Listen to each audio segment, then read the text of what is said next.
Hai, welcome back to my channel ya di Cuan Story. Nah, kita ketemu lagi di cerita Abu Nawas yang tak kalah seru ya. Nah, kali ini dengan resepnya rumah sempit tapi disulapnya menjadi rumah paling luas. Begini nih ceritanya. Nah, seperti kita tahu, Abu Nawas ini seorang tokoh yang selain cerdik, pinter, dengan ide-idenya yang brilian dan berbagai macam cara dia untuk mengatasi suatu masalah, bahkan ketika terjebak sekalipun atau maut sekalipun menghadang nih, bahkan hukuman dari raja sekalipun, dia bisa mengelak dengan cara dan triknya yang brilian itu. Yuk kita simak ceritanya. Nah, sebelum saya lanjutkan ceritanya, jangan lupa ya komen, like, dan subscribe di channel Cuan Story agar kita bisa lebih baik lagi mempersembahkan cerita Abu Nawas selanjutnya yang tak kalah seru dan menarik ya.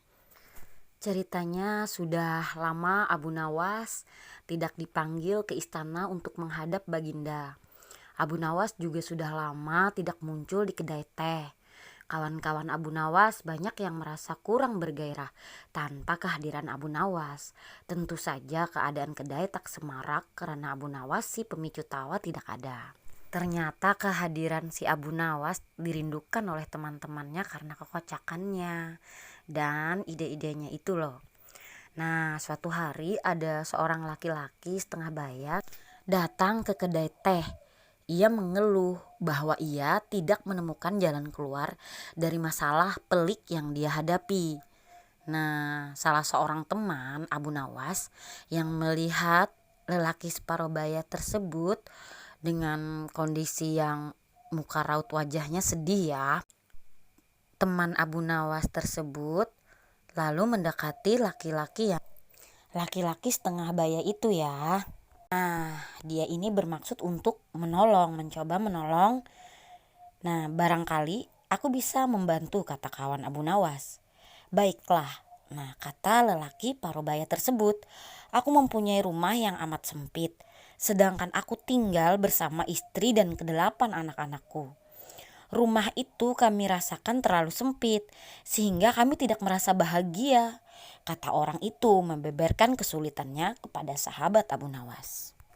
Nah, setelah lelaki parubaya ini membeberkan dan menceritakan permasalahannya, kawan Abu Nawas ternyata tidak mampu memberikan jalan keluar. Juga teman-temannya yang lain.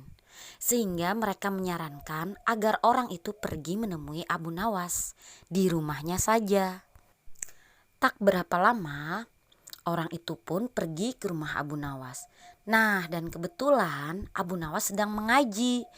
Setelah tiba di dalam rumah dan dia pun masuk, nah orang tersebut, lelaki yang parubaya tadi, mengutarakan kesulitan yang sedang dialaminya.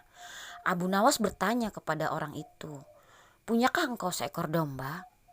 Nah, tanya Abu Nawas. "Tidak, aku tak mampu membelinya," jawab orang itu. "Kalau begitu belilah seekor dan tempatkan domba itu di dalam rumahmu," Abu Nawas menyarankan. Orang itu tidak membantah.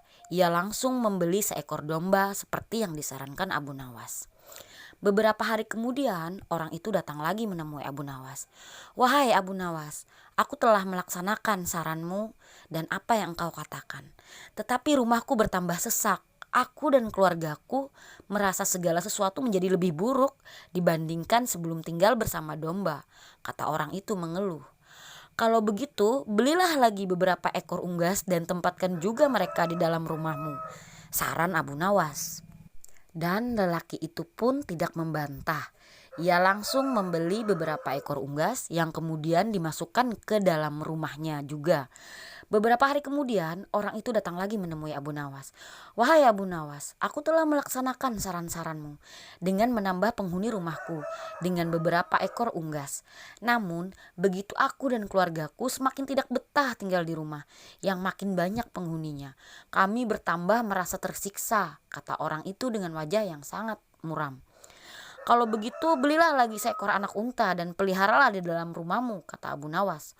Orang itu tidak membantah. Ia langsung ke pasar hewan membeli seekor anak unta dan dipelihara di dalam rumahnya. Beberapa hari kemudian orang itu datang lagi menemui Abu Nawas.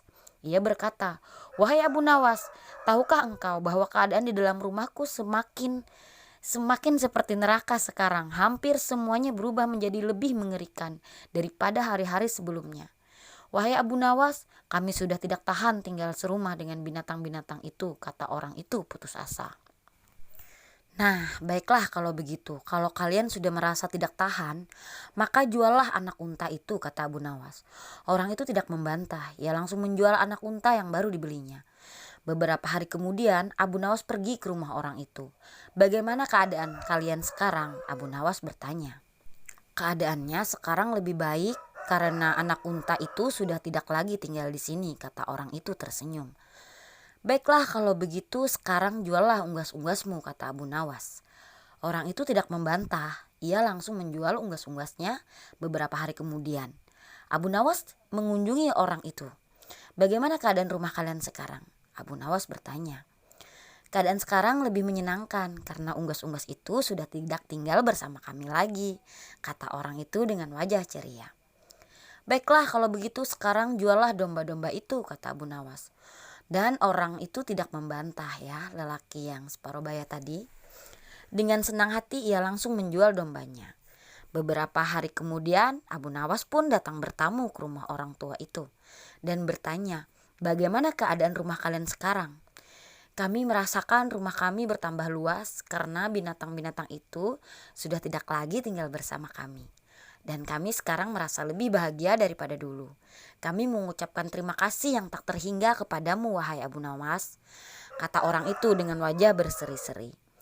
"Sebenarnya batas sempit dan luas itu tertancap dalam pikiranmu. Kalau engkau selalu bersyukur atas nikmat dari Tuhan, maka Tuhan akan mencabut kesempitan dalam hati dan pikiranmu," kata Abu Nawas menjelaskan. Sebelum Abu Nawas pulang, ia bertanya kepada orang itu, "Apakah engkau sering berdoa?" "Ya," jawab orang itu. "Ketahuilah bahwa doa seorang hamba tidak mesti diterima oleh Allah, karena manakala Allah membuka pintu pemahaman kepada engkau ketika Dia tidak memberi engkau, maka ketiadaan pemberian itu merupakan pemberian yang sebenarnya." Begitulah cerita Abu Nawas untuk kali ini. Dan sampai ketemu lagi ya. See you, bye bye, see you next time.